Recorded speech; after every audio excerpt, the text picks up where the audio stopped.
Bienvenue à toi, je suis Marie-Laure. Ici, dans le temple de l'intime, tu es invitée à te laisser toucher par la parole, par la vérité, par la vie. Les mots caressent, ils guérissent et rappellent ce qui est vrai. Il n'y a rien à comprendre, juste à ressentir et te laisser toucher. Bonjour à tous et bienvenue dans ce nouvel épisode du podcast Toucher. Aujourd'hui, j'ai l'honneur et la joie d'inviter mon fils dans ce podcast qui va partager avec nous en fait ce qu'il a vécu avec moi et l'invisible en soi. Donc aujourd'hui, c'est un épisode un peu particulier où on va parler de médiumnité, d'intuition et de cet accueil de l'invisible au sein de la famille. Donc bonjour Eden. Bonjour. Et bienvenue à toi dans cet épisode. Et alors aujourd'hui, tu vas me poser des questions auxquelles je vais répondre Oui. et me connecter. On va avoir une discussion entre nous qu'on partagera au monde en réalité. Donc Mhm. aujourd'hui, si tu avais dans un premier temps une question à me poser essentielle avec une réponse, ce serait laquelle? Mhm. La première question qui me viendrait pour ouvrir ce podcast, je pense, c'est qu'est-ce que tu t'es dit lorsque tu as fait cette transition? Qu'est-ce qui est venu au départ?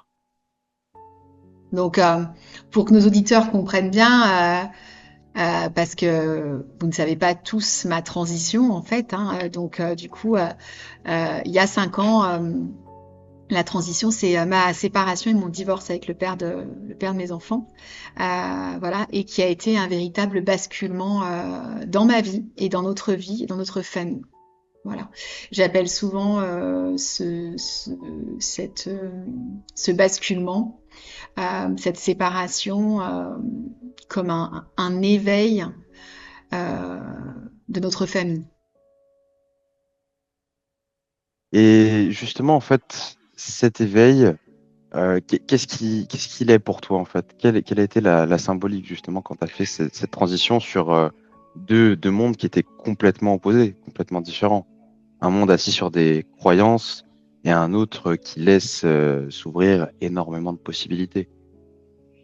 En fait, à cette époque-là, et tu le sais, je vivais dans un monde, donc pour ceux qui ne le savent pas, j'étais responsable communication dans un grand groupe à l'international. Et donc du coup, voilà, j'avais des journées bien remplies, des soirées bien chargées, un monde riche, un monde social riche autour de moi.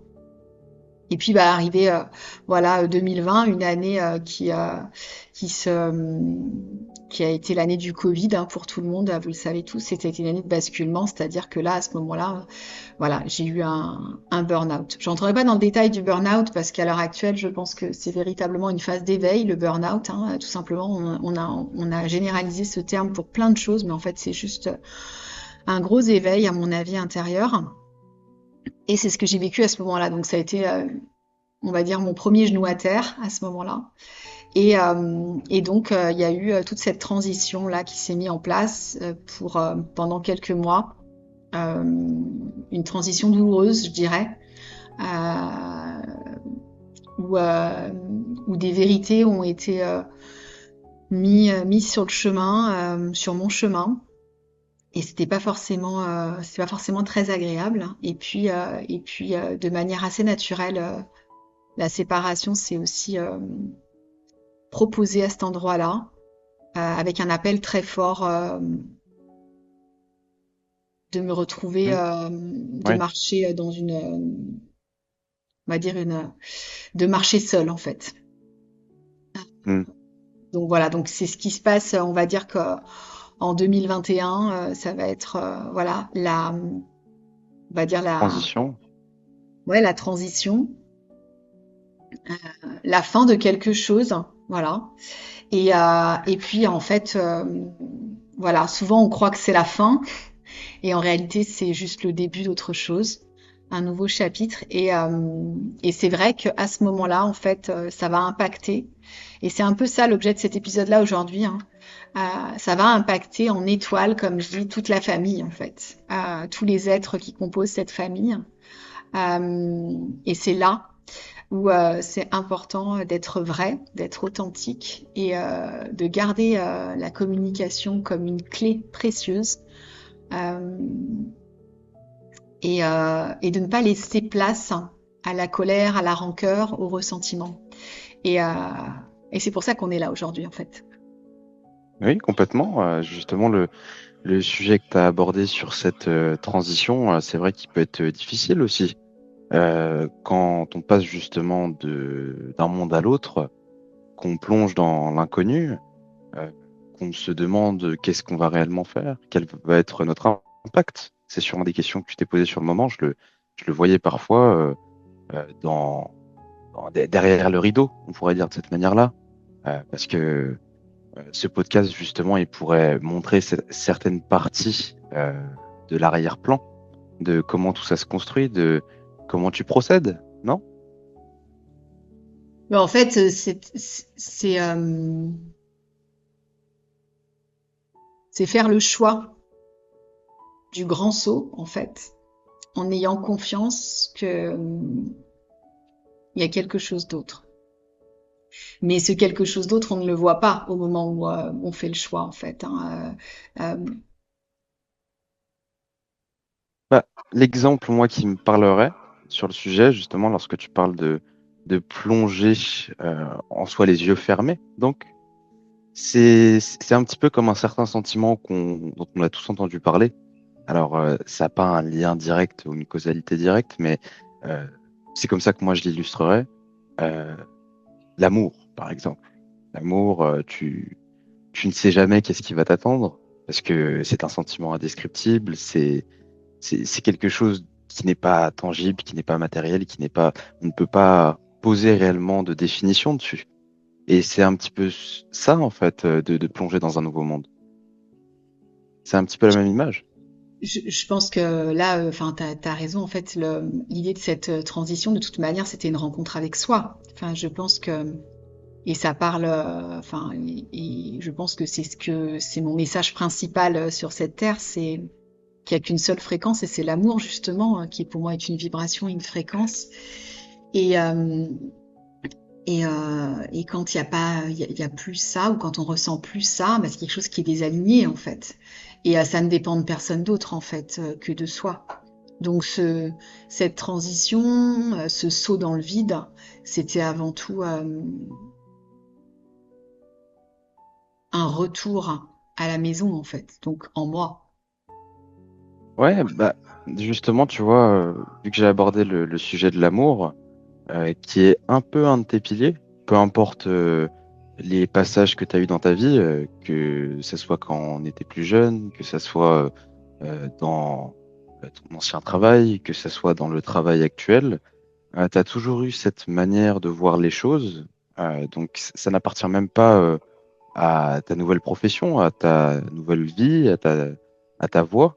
Ça t'appartient à toi, ce sentiment. C'est celui qu'on retrouve en fait à chaque fois. Et je dirais même que cet amour, il t'a permis de découvrir énormément de choses et justement l'aspect qu'on peut retrouver dans la médiumnité, l'aspect de la foi, qui est assez controversé pour pas mal de personnes qui se demandent qu'est-ce que la foi en fait? Qu'est-ce que la foi pour toi? Ta définition à toi. Ouais, justement, hein, c'est vraiment intéressant de faire le lien comme ça d'ailleurs. Cette médiumnité qui a toujours été là, et je mets des guillemets quand je dis cette médiumnité parce qu'en fait, cette foi qui a toujours été là. Et qu'est-ce que la foi pour moi? La foi, c'est vraiment quelque chose qui s'explique pas en fait. Et c'est pour ça que je dis souvent, on me dit souvent, mais tu crois en Dieu? Bah, enfin, pendant longtemps, je m'étais jamais posé la question en fait. Pour moi, c'était une évidence. Ça a toujours été une évidence. Et je pense que je me suis adressée très tôt, très jeune. Je priais, je me tournais vers le ciel, souvent en fait. Je demandais enfin, je demandais au ciel, à l'invisible, tout le temps. Mes prières étaient tout le temps tournées, mais avant que j'ai des enfants, avant que je me marie, plus jeune, même très petite, je veux dire, ma foi a toujours été là. Je ne pourrais pas l'expliquer. Et c'est pour ça que je dis toujours, c'est quoi la foi pour moi? Mais la foi pour moi, c'est la vie, en fait. C'est vraiment, c'est la vie, c'est croire en la magie de la vie, croire qu'on n'est pas là pour être puni, mais au contraire, on nous aime et qu'on expérimente. Alors c'est sûr que parfois, il y a des expériences qui sont difficiles à digérer, hein. Et Ouais, toutes les expériences en tout cas, toutes les épreuves que j'ai pu vivre à l'heure actuelle, c'est des témoignages. Ce sont vraiment des oui, témoignages. Donc tout ce que j'ai pu vivre, ce sont mes témoignages maintenant en fait dans la transmission. À la fois auprès de vous, mes enfants en fait, mais aussi auprès de ma famille, auprès des êtres qui m'entourent, auprès des clients qui viennent à moi. En fait, c'est ça la foi en fait. C'est témoigner de ce qu'on a vécu et comment on a traversé en fait. Parce que la foi a cette magie que quand on se bah, retourne, heureusement j'ai cru en fait. J'ai cru et j'ai eu raison de croire en fait. Donc, bah, ouais, complètement, parce que justement, en fait, quand tu me parles de ça, tu vois, quand on prend le sujet de la foi, euh, on a tous une vision différente, parce qu'on a tous des expériences et des vécus complètement différents. Et je me suis rendu compte avec le temps que tout n'était que perception. Tout n'était que vision d'une chose.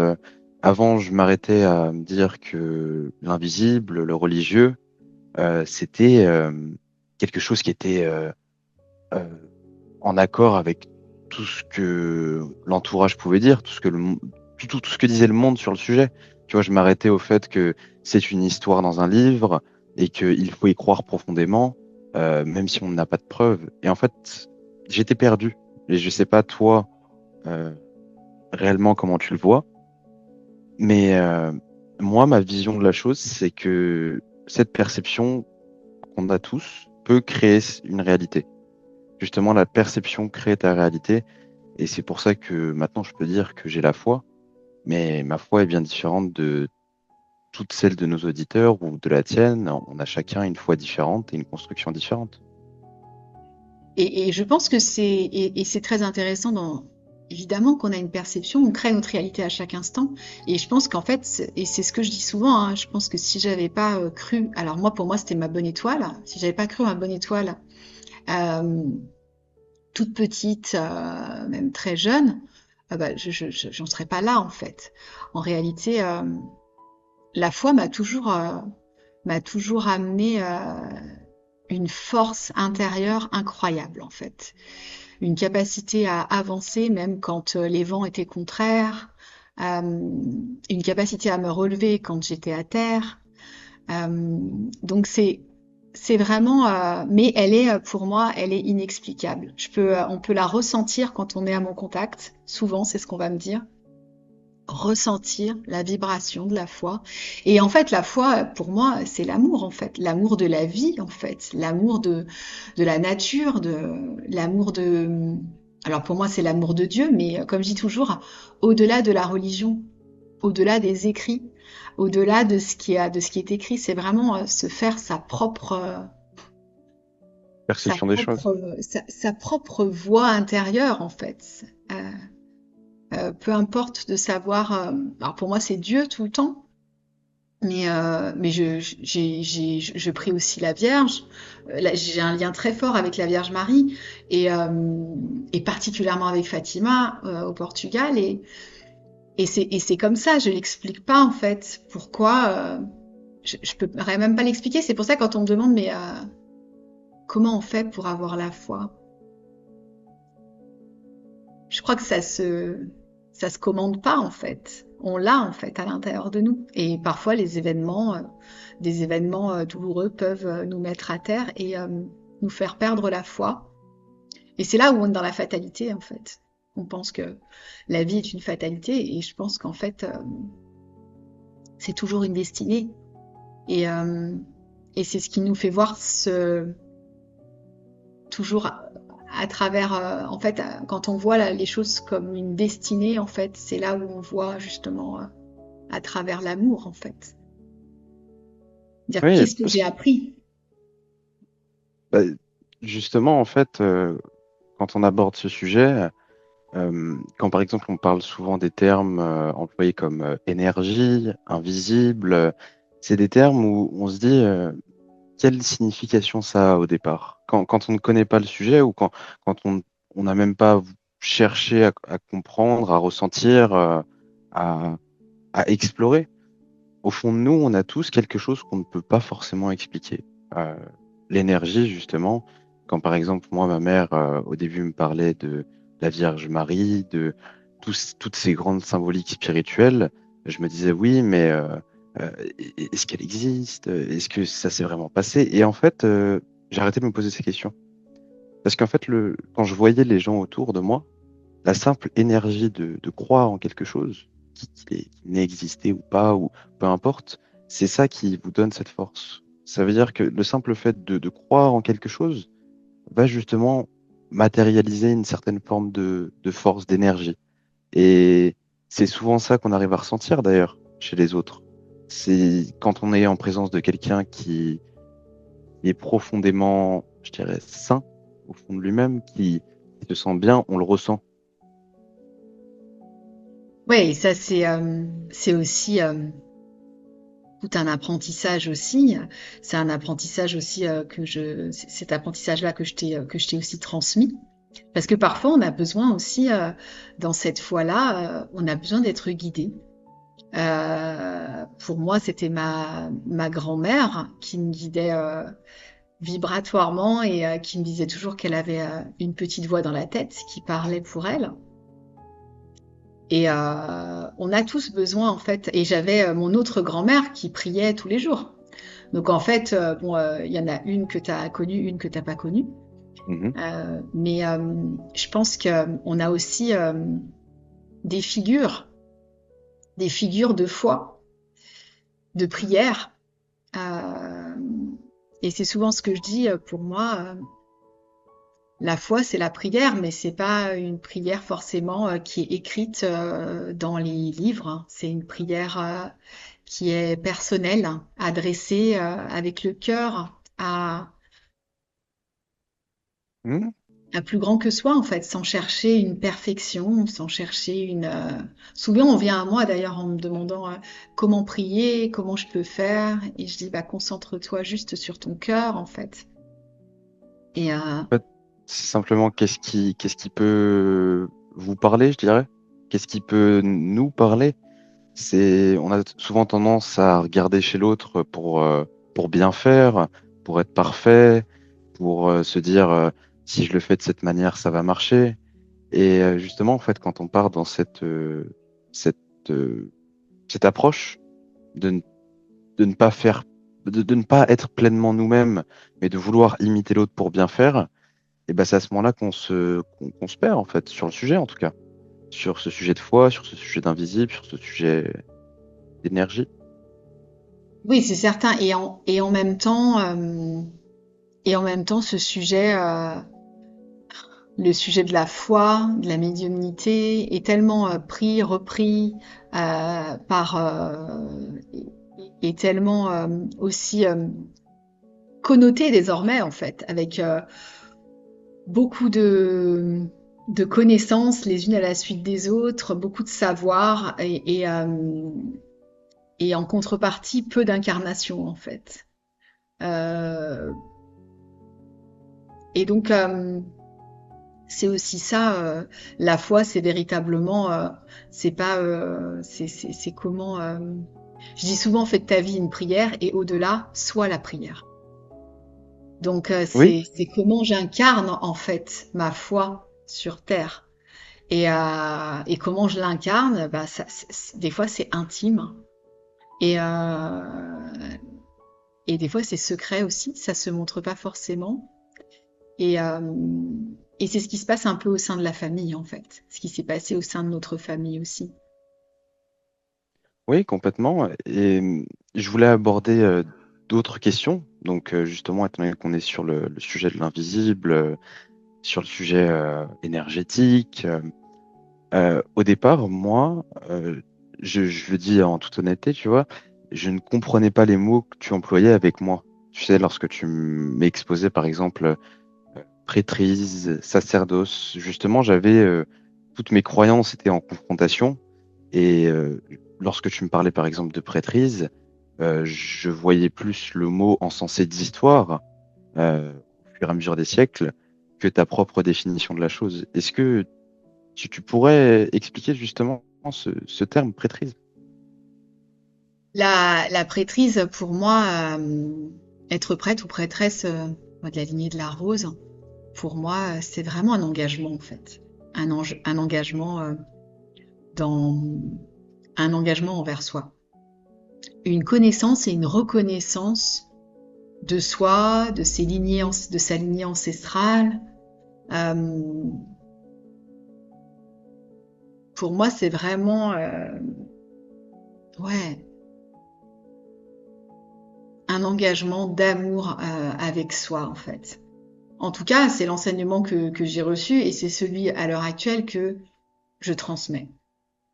C'est-à-dire transmettre euh, une rencontre avec soi unique, une rencontre avec son joyau intérieur que personne ne connaît, que même nous on ne connaît pas parfois, qu'on ne sait pas, voilà, se rencontrer à travers justement à travers ces roses.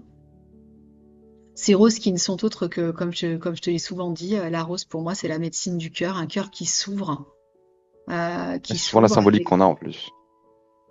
voilà, c'est la symbolique de l'amour, en fait. Pour moi, en tout cas, c'est vraiment la symbolique de la beauté, de l'amour. Et d'ailleurs, la prêtrise que je transmets, c'est la voix de la beauté.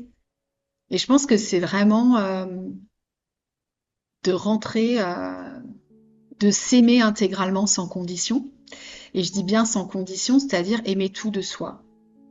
Que tous les pétales de toutes nos roses, de toutes nos couleurs soient accueillis en fait, et que ce soit agréable, désagréable, qu'on aime cette partie, toutes ces parties-là de nous en fait. Oui, justement sortir de ces croyances qui se sont ancrées avec le temps, des différentes personnes qui faisaient du mieux qu'elles pouvaient, mais forcément qui ont eu un impact sur toi. Il n'y a toujours pas de positivité ou de négativité, hein, mais au fur et à mesure du temps, que ce soit à l'école, au travail, dans les rencontres personnelles, avec le temps, on s'assoit sur des croyances, sur des certitudes pour garder pied, pour garder un sens. Et lorsqu'on s'ouvre justement sur cet invisible, on comprend en fait qu'il n'y a pas de règles, il n'y a pas de je dois me comporter comme ça, je dois faire de cette manière, je dois simplement être moi. Il n'y a pas de règles à suivre. Je dirais que c'est comme ça, moi, que je l'ai compris. Et c'est ça, hein, en fait, en tout cas pour moi, le sacerdoce, la prêtrise, je pense qu'on a tous notre façon, en tout cas, de la vivre. Et si c'est le chemin de la transmettre, en tout cas, c'est vraiment, comme je dis toujours, c'est un appel. Ça va bien au-delà. C'est un appel du cœur, un appel de la rencontre avec ses âmes sœurs, avec des, euh, des âmes qui nous ressemblent, qui ont une compréhension et un amour. Euh, j'ai toujours un amour intégral à l'intérieur d'eux. Donc c'est vraiment, voilà, la prêtrise, c'est un grand terme, mais dans la simplicité, c'est juste une grande rencontre avec soi et donc avec Dieu, en fait. Oui, complètement. Et justement, en fait, tous ces mots qui sont employés, avec le temps, moi, je m'en suis fait ma propre approche, ma propre vision des choses. Et c'est pour ça, justement, que je ne suis plus dans le fait de vouloir prendre ta définition, tu vois. Je suis plus dans le fait de euh, ah, la prêtrise, je la comprends pas, j'arrive pas à comprendre sa vision des choses. En fait, juste, j'expérimente pour voir moi, ma personne, qu'est-ce qu'elle va découvrir là-dedans. Qu'est-ce que qu'est-ce que ça peut me montrer, c'est tout. Il n'y a pas de règles, il n'y a pas de croyances ancrées, de manière de procéder de telle manière. C'est simplement une expérimentation. Et c'est une expérience, en effet. C'est une expérience, et c'est une expérience qui ouvre, en fait, je dis toujours que ça ouvre la croix à l'intérieur de nous, quoi. Toute notre verticalité, notre relation avec le ciel, le divin, et puis toute notre horizontalité, tous les liens avec ceux qui nous entourent, les âmes, les relations, ceux qui nous enseignent aussi, notre famille, nos enfants. Et, euh, et voilà, c'est vraiment. Mais en effet, c'est un pas. Je trouve que c'est un pas qui est fort parce qu'il est unique et une prêtrise ne ressemble pas à, la façon de le vivre ne va pas ressembler à une autre prêtresse ou à un autre prêtre. En fait, c'est vraiment unique le chemin. Et c'est Oui, ça que je complètement. trouve vraiment beau dans ce chemin, dans cet accompagnement-là, qui est un chemin en fait initiatique. Parce que maintenant, moi, j'ai tendance à beaucoup plus observer, ressentir euh, l'énergie qui est autour de moi, les personnes qui m'entourent, plutôt que de m'arrêter au terme ou à la formation ou à ce que je fais, on va dire. C'est beaucoup plus, je trouve, novateur de voir sous cet angle. En tout cas, c'est mon vécu. Et quand en fait je m'arrêtais à ces certitudes, euh, j'y trouvais pas de réponse, ou j'étais perdu, je me disais mais ça a pas de sens en fait. Et j'ai arrêté de penser de cette manière. Et je pense que tu me vois souvent, en tout cas moi sur le sujet. Euh, J'adore tout type de culture. J'adore lire, découvrir de nouveaux arts, découvrir toute forme de cinématographie et qui mettent souvent en lien ça. On voit les artistes aussi, comme toi, qui mettent en lien toutes ces choses qui appartiennent à l'invisible. Et on y croit pendant qu'on regarde cette œuvre, pendant qu'on lit cette œuvre, pendant qu'on l'observe.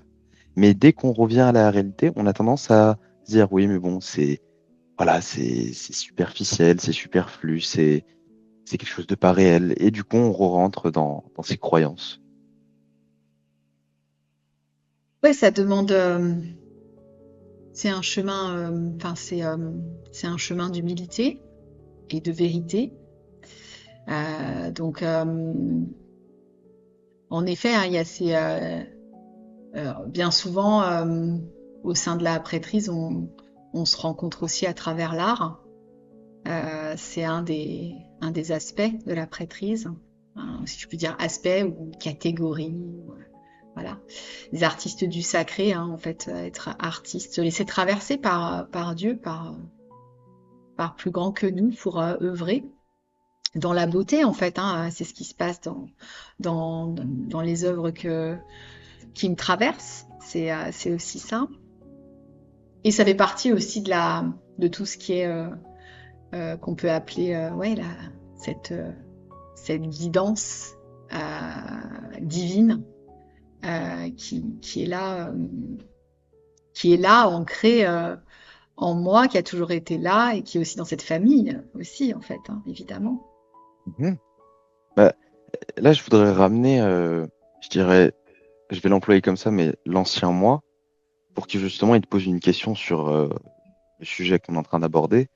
L'ancien moi, je pense que si on aurait eu cette discussion, il t'aurait dit, oui, mais qui est Dieu? Pourquoi, en fait, on emploie le terme Dieu, mais qui est Dieu, justement, pour toi? Alors, j'aurais, j'ai pas une réponse toute faite. En tout cas, c'est dans ma vérité à moi, dans ce que je perçois. Pour moi, c'est l'origine de toute chose, en fait. C'est, euh, c'est là où tout se crée. C'est la conscience universelle, c'est le grand tout, voilà. Et qui fait l'expérience. Dieu fait l'expérience dans chaque être, dans chaque âme, du soi justement, et traverse chaque être. Donc, quand tu me parles, je parle à Dieu. Quand je parle à quelqu'un dans la rue, je parle à Dieu à chaque fois. Et, euh, et voilà. Et donc, je pense qu'il est pas, en fait, il est profond. Il traverse chaque âme à chaque instant. Et, euh, et on le rencontre de partout. Et quand ça blesse, quand il y a bah voilà, des relations, des rencontres, des événements qui blessent, qui heurtent, qui éprouvent, bien parfois, en tout cas, moi, ça m'est arrivé d'accompagner et de dire, bah, il y a Dieu dedans, en fait. Euh, Et c'est parfois c'est pas la première chose que je vais pouvoir dire parce que les personnes quand elles sont dans l'épreuve, dans la souffrance, euh, et qu'il y a un manque de foi, c'est pas quelque chose qui va Oui, les qui va les apaiser. conforter justement. Parce que Donc c'est un mot que tu ne peux, que tu peux uniquement comprendre quand tu ne cherches plus de réelles preuves, quand tu ne cherches plus à définir, mais simplement en fait le fait de se laisser porter. C'est d'ailleurs pour ça, au fur et à mesure du temps, plus on se laisse porter par cette approche, plus l'intuition, par exemple, s'affine. Tu vois, ça peut être des détails comme ça, mais euh, des choses qu'on écoute, on va dire, très peu lorsqu'on est assis sur nos croyances. Et bah après, quand tu te laisses simplement porter, quand tu laisses les choses passer, on va dire, tu te rends compte de différentes choses, plein de petits changements qui permettent en soi de voir réellement ce qui se passe. Et après, c'est toi qui choisis de dire non, mais ça c'est ça, ou non, mais c'est de la chance, non, mais ou tout simplement tu te laisses porter. Et c'est pour ça que j'ai une profonde foi, je dirais, en mon intuition. et c'est un Voilà. chemin aussi en fait, Mhm. hein. C'est un chemin, être vrai avec soi en fait va décupler nos capacités évidemment. Comme je dis souvent, la rose ne s'ouvre que de l'intérieur. Donc, c'est pas l'extérieur qui nous amène à nous. L'extérieur est là, les relations sont là pour nous, évidemment, qu'on se rencontre. Quand il y a des choses inconscientes qu'on n'arrive pas à accepter, à embrasser de nous, mais plus on cesse la quête extérieure et qu'on descend à l'intérieur de soi, et plus l'intuition s'affine, la guidance s'affine, et plus c'est instantané en fait. Mais ça parle de confiance, ça parle d'estime de Mhm. soi, ça parle de ne pas, de quand il y a des doutes, d'en être conscient en fait, mais pas de leur laisser toute la place. Et donc ça parle d'affirmation aussi et de souveraineté intérieure, une guidance qui est claire, qui est dense et intense. C'est une guidance qui est profondément reliée à une souveraineté, à une autorité intérieure. Oui, et on peut même en fait relever des faits, parce il y a beaucoup de personnes qui s'appuient uniquement sur justement les croyances internes, sur comment ils ont été éduqués, et moi aussi, hein. Euh, si on prend le fait, moi, qui me parlerait le plus, celui que je découvre petit à petit, c'est justement l'amour. Quand je découvre vraiment le sentiment amoureux, le fait euh, d'aimer quelqu'un, quand tu cherches à justement euh, faire fleurir une relation, si tu décides de passer par ton cerveau, il n'y a plus de relation. La relation s'écroule. Et si tu décides de simplement être toi-même, faire les choses comme elles viennent, laisser couler, et ben la relation fleurit. Et c'est ça que je trouve hyper intéressant, parce que les choses profondément humaines sont les sujets relationnels, sont les sujets sur la sexualité. Et lorsque tu les expérimentes avec le temps, tu découvres que tes croyances sont infondées, et c'est là que tu peux te permettre de découvrir réellement ce qu'est la vie. Bah, c'est certain que c'est là, la relation est quelque chose à la fois, quand on dit l'autre, c'est moi, c'est vraiment initiatique. La relation est initiatique par essence. Et donc, du coup, mais l'amour n'est pas la relation. Et ça, on va pas rentrer Mm. dans ce débat-là maintenant parce qu'on pourrait y passer des heures à en parler de Oui, ça. ouais. Mais par contre, en effet, c'est intéressant de voir que quand je me laisse traverser par la vie, par l'amour, et donc par le divin, je me laisse traverser. Donc du coup, je ne cherche pas à, à construire à partir de mon passé, mais juste à partir de ce qui est là, maintenant, présent. C'est-à-dire, parce que souvent, quand on va dans les croyances, quand on est dans les croyances, c'est parce qu'on est on est dans le passé, on est dans ce qui n'a pas été, ce qui n'a pas, voilà, et donc du coup, on le ramène dans le présent. C'est le connu. Voilà. Et là, bah, quand on lâche prise, quand on ouvre la main, hein, qu'on ouvre la main et qu'on lâche prise et qu'on se laisse porter, bah, il y a autre chose, évidemment. Et ça, c'est la foi. La foi que si Dieu me met cette personne-là en face de moi, bah, c'est qu'il y a quelque chose à vivre. Et maintenant, comment je vais vivre ça? De quelle manière? Bah, j'accepte, je dis oui et je me laisse porter en fait. C'est ce que tu es en train de décrire là. Oui, complètement. Moi, c'est maintenant, en fait, il y a des choses qui m'arrivent et en fait, je ne me pose même plus la question ou je ne me dis même plus telle personne ou telle symbolique ou telle énergie a mis ça sur mon chemin.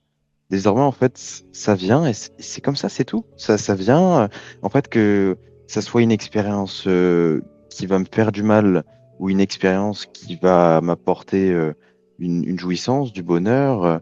En fait, de toute manière, selon ma perception actuelle, c'est bénéfique pour moi. Les, les choses les plus traumatisantes et les plus dures que j'ai vécues, et ben, c'est celles qui m'ont permis d'être la personne que je suis maintenant, en fait. Et ça, c'est la sagesse, comme on le dit Hmm. souvent. Ça, c'est la sagesse parce qu'en fait, sans douleur, pas de sagesse. Ça Mhm. veut pas, j'ai pas Ouais. dit souffrance, hein. J'ai dit Ouais, douleur. ouais. Sans douleur, pas de sagesse. Et c'est souvent la douleur est une enseignante. Elle dure pas longtemps. C'est nous qui nous y attachons en général et là, ça se transforme en souffrance. Ouais, Mais bah, pour le j'aimais coup, bien ce que tu me disais, tu sais, au tout début, tu m'as dit la souffrance peut durer une éternité, mais la douleur, elle ne dure que quelques temps, que quelques heures, que quelques jours, peut-être, en fonction de ce qui s'est passé. Et après, la c'est nous douleur, qui en nous y fait, attachons. ouais, la douleur, en fait, est une information et la souffrance est un choix. Donc, quand je dis ça, évidemment, ça heurtera aussi nos auditeurs, évidemment, comme toujours. Mais c'est un vrai sujet, en fait. On a mal. C'est une réalité d'avoir mal, en fait. Parfois, dans des situations, on a mal. On a mal au cœur, on a mal quand on se fait mal physiquement, on a mal, voilà. Par contre, si on choisit d'y rester, on va tomber dans la souffrance. La souffrance, c'est le Ouais, choix de s'accrocher à ce qui fait mal. Donc, une relation qui se termine, évidemment, on va aller dans la souffrance. Plus jeune, c'est ce qu'on va expérimenter parce qu'on s'accroche à cette relation. Pourquoi ça s'est fini, pourquoi ça s'est arrêté, et pourquoi moi, et pourquoi voilà. Et ça, c'est la souffrance. Mais si j'accepte, comme tu viens de le dire juste avant, j'accepte ce qui m'est proposé comme histoire, j'accepte ce qui est là, ben, il y a autre chose qui s'ouvre. ouais, et dans toutes ces expériences, en fait, j'ai remarqué que mon ego, mon orgueil, avait tendance à toujours détruire ce confort, cette paix intérieure. À chaque fois que je mettais l'ego, l'orgueil, que je me disais non, mais je vais pas faire ça, la personne va me voir comme ça, ou je vais pas faire telle action parce que je vais passer pour ci. Quand j'ai enlevé ça et que je me suis juste comporté comme la personne que je suis au fond, et ben tout était, j'étais tranquille quoi. Il y avait pas de, il y avait plus d'explosion, il y avait plus de haine, de colère. Je me sentais juste bien. Et je Mais ça pense que parle c'était aussi, aussi ça pour toi. c'est évidemment, c'est aussi un système qui est un système dans une société à l'heure actuelle conditionné, un système qui est conditionné à la souffrance en fait. La Ouais, souffrance, la souffrance pour bon nombre de personnes nous les rend vivants. Hein. Et donc du coup, et c'est là où il y a un amalgame en fait. Voilà, c'est que on n'est pas là pour être puni, on ne s'est pas incarné pour vivre une vie de misère. Au contraire, on est aimé en fait par essence. Et tout ce qui nous est proposé, c'est pour grandir. Voilà. Et que ce soit au plus petit niveau ou au plus grand. Et je ouais. sais à quel point ça peut être difficile d'entendre ça, mais c'est réel. Et après, bien sûr, c'est des sujets dont on pourrait parler pendant des heures sur des podcasts qui suivront, évidemment. Mais en fait, je terminerai moi personnellement sur ce mot et après, je te laisserai toi me dire quelle a été un petit peu la finalité de ce premier échange qu'on a eu réellement. Euh, pour moi, la perception a façonné ma réalité et m'a permis d'être qui je suis maintenant. Bah, c'est bon, j'ai réussi, alors du coup, je peux arrêter. Je me suis incarnée pour transmettre. Les premières personnes à qui étaient, je pense, les plus importantes, c'était mes enfants, évidemment. Donc, euh, donc voilà, en fait, je peux clôturer comme ça, en fait. Non, plus sérieusement, enfin, c'est déjà sérieux, mais j'avais Mhm. envie Oui, de oui. justement bah, de te dire qu'en fait, comme je dis souvent, nos enfants sont nos plus grands enseignants. Donc, quand on est dans cette posture justement de transmettre, en fait, on croit souvent qu'on transmet aux adultes, aux âmes, aux clients, mais je pense que c'est avant tout à notre famille, à nos enfants. Donc voilà, donc là, on sait très bien, en fait, tous les deux, hein, que mon ouverture a permis aussi à toi d'ouvrir certaines choses en toi. On a pu en parler là ensemble de manière assez évidemment en surface. On pourrait passer Oui, des heures à parler de ça. Mais, euh, mais voilà, en tout cas, le sujet aujourd'hui qui a été abordé, amorcé, c'est vraiment la foi. Voilà, comment on peut faire grandir cette foi à l'intérieur de soi, croire davantage, croire sans voir. Voilà. Donc, et Eden était là pour justement partager ce moment entre parents-enfants, souvent, qu'on a du mal à avoir. Et peut-être que ça oui. vous donnera un, un, un Un aperçu. fil, un Ouais. aperçu, un fil pour partager avec vos enfants ce que c'est de, bah voilà, d'avoir un parent qui s'éveille, on va dire, de manière fulgurante et en retour qui a aussi un enfant qui s'éveille de manière fulgurante. Euh, voilà, en tout cas, ce podcast avait vraiment une portée, je pense, Ça a en tout cas un vibratoire. profond sens pour nous. Voilà, en tout cas, voilà, ça a vraiment du sens pour nous de vous partager, en tout cas, ce qu'on vit aussi dans nos échanges. Et aujourd'hui, on l'a enregistré, donc voilà. Donc je vais clôturer, je vais terminer ce podcast maintenant, enfin cet épisode aujourd'hui en espérant que ça vous aura éclairé, que vous aurez peut-être des pistes pour discuter avec vos adolescents qui sont peut-être aussi sur ce chemin d'éveil et n'hésitez pas justement à liker, à commenter, peut-être même à poser des questions en commentaire. Je me ferai une joie d'y répondre. Et pour ceux qui le souhaitent, évidemment, vous pouvez nous rejoindre dans la communauté de l'intime qui ouvre tous les premiers mardis de chaque mois. Voilà, le prochain rendez-vous, vous trouvez les prochains rendez-vous dans ma bio. Voilà, je vous embrasse et je vous dis à très bientôt pour un nouvel épisode.